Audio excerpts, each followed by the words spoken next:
Monsieur Tresmontant, vous écrivez « L'athéisme pur est impensable, car le monde ne peut être le seul être existant ».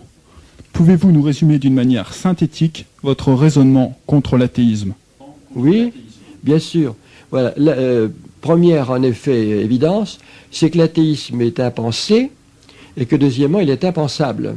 Alors, j'appelle penser non pas à proclamer, mettre en chanson, ni déclarer comme Sartre que l'univers est en trop, parce que ça, ce n'est pas de la pensée.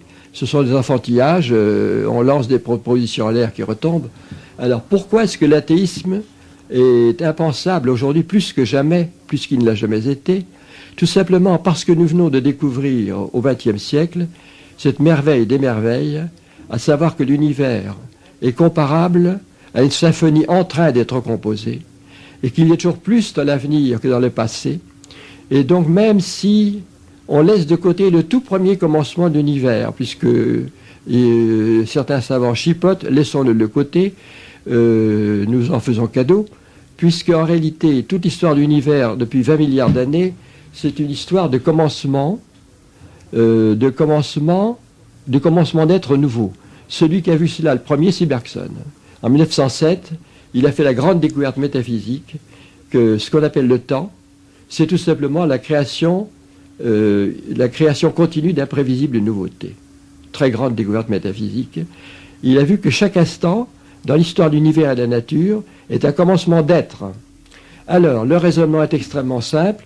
L'univers ne suffit jamais, à aucun moment de son histoire, à rendre compte par lui-même et seul de la nouveauté qui surgit en lui.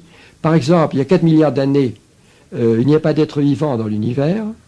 Les premiers êtres vivants apparaissent, il y a environ 4 milliards d'années. C'est une nouveauté, c'est quelque chose de plus. Il y a épigénèse.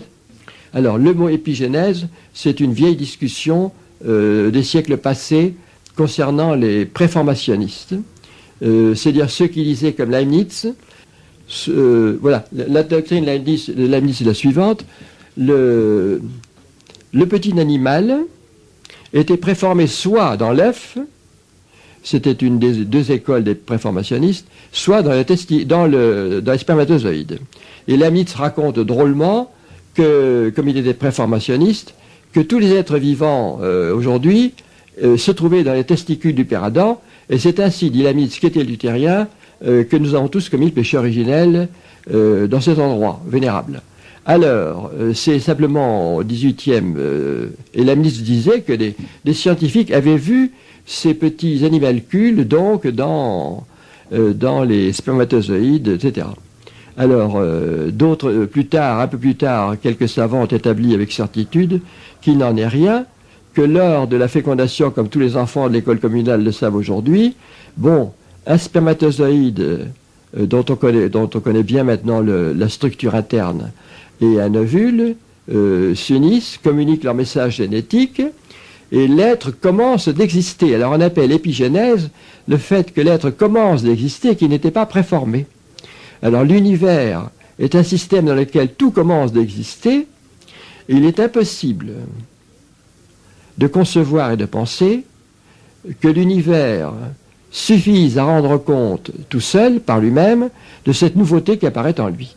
De même que si vous supposez Jean-Sébastien Bach en train de composer une symphonie, bon, si vous prenez la symphonie à un certain moment de la composition, eh bien la symphonie par elle-même et seule ne suffit pas à rendre compte de la nouveauté qui va être improvisée un instant plus tard par le maître. L'univers est tout à fait comparable à une symphonie en train d'être composée, et c'est à cause de la nouveauté d'être perpétuelle, parce qu'il y a 4 milliards d'années donc apparaissent les premiers êtres vivants, c'est-à-dire les premiers messages génétiques, l'ADN, toute la bibliothèque, le système de transcription de l'ADN en ARN messager, etc.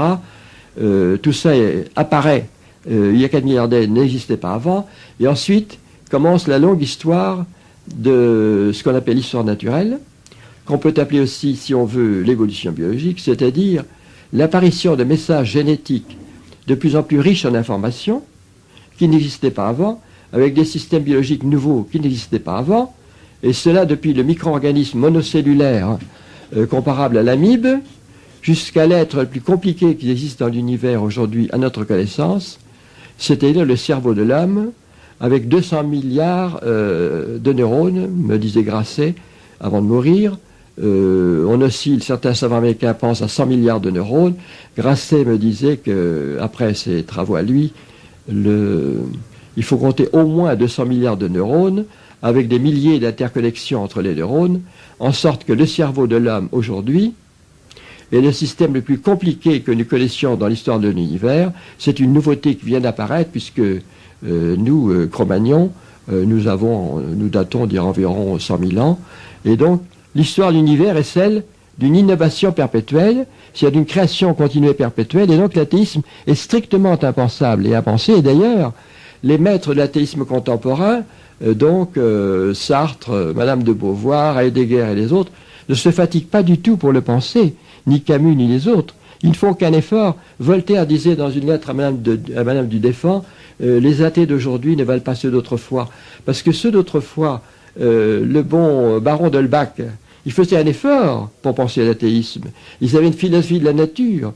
Mais ceux qui règnent aujourd'hui au XXe siècle, comme ils estiment que la philosophie de la nature est impossible, ils ne font qu'un effort, ils se contentent de déclarer, comme Sartre, que l'univers est en trop.